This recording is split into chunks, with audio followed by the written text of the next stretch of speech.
আসসালামু আলাইকুম সবাইকে। সেদিন আমরা চলে গিয়েছিলাম পুরান ঢাকা হুসাইনি দালান।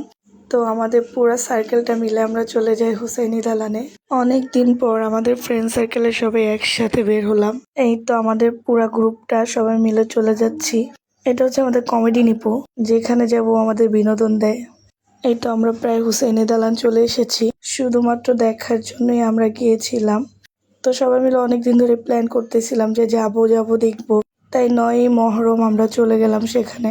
এতে এখান থেকে এন্ট্রি নিতে হচ্ছে।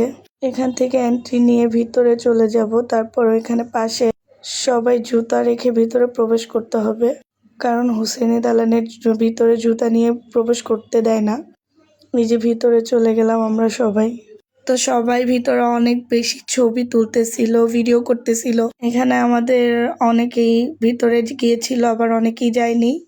তো যারা যায়নি তারা বাহিরে ওয়েট করতেছিল আমাদের জন্য। আর আমরা ভিতরে চলে গিয়েছিলাম দেখতে।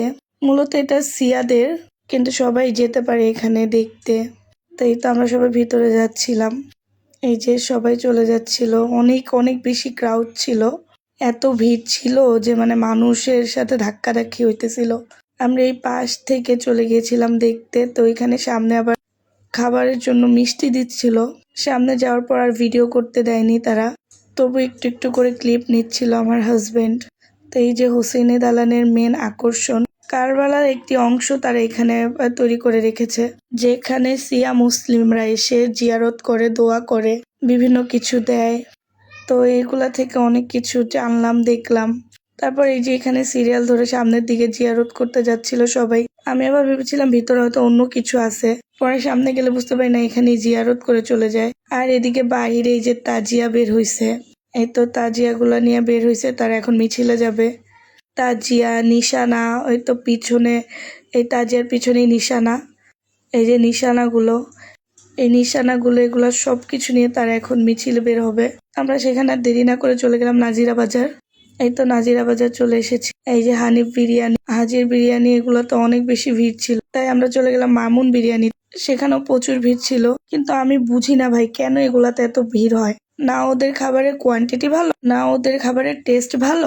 একদম ফালতু খাবার ওদের। মনে হচ্ছিল আমাদের পুরো টাকাটাই ওয়েস্ট। এইসব বিরিয়ানির দোকানগুলো শুধু নামেই চলে, আর কিচ্ছু না। খেলে পুরাই লস। আমরা কেউ নিয়েছিলাম তেহেরি, আবার কেউ নিয়েছিল কাচ্চি। আমি অবশ্য তেহেরি নিয়েছিলাম।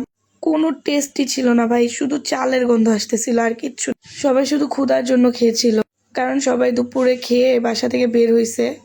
তারপরে আর কেউ কিচ্ছু খায়নি তেমন, হালকা পাতলা। সবাই শুধুমাত্র ক্ষুধার জন্য এই খাবারগুলা খেয়েছে, না তো এগুলার টেস্ট একদম বাজে। তো কাচ্চিরও টেস্ট ভালো ছিল না। আমি আমার হাজবেন্ডের থেকে একটু খেয়ে দেখলাম।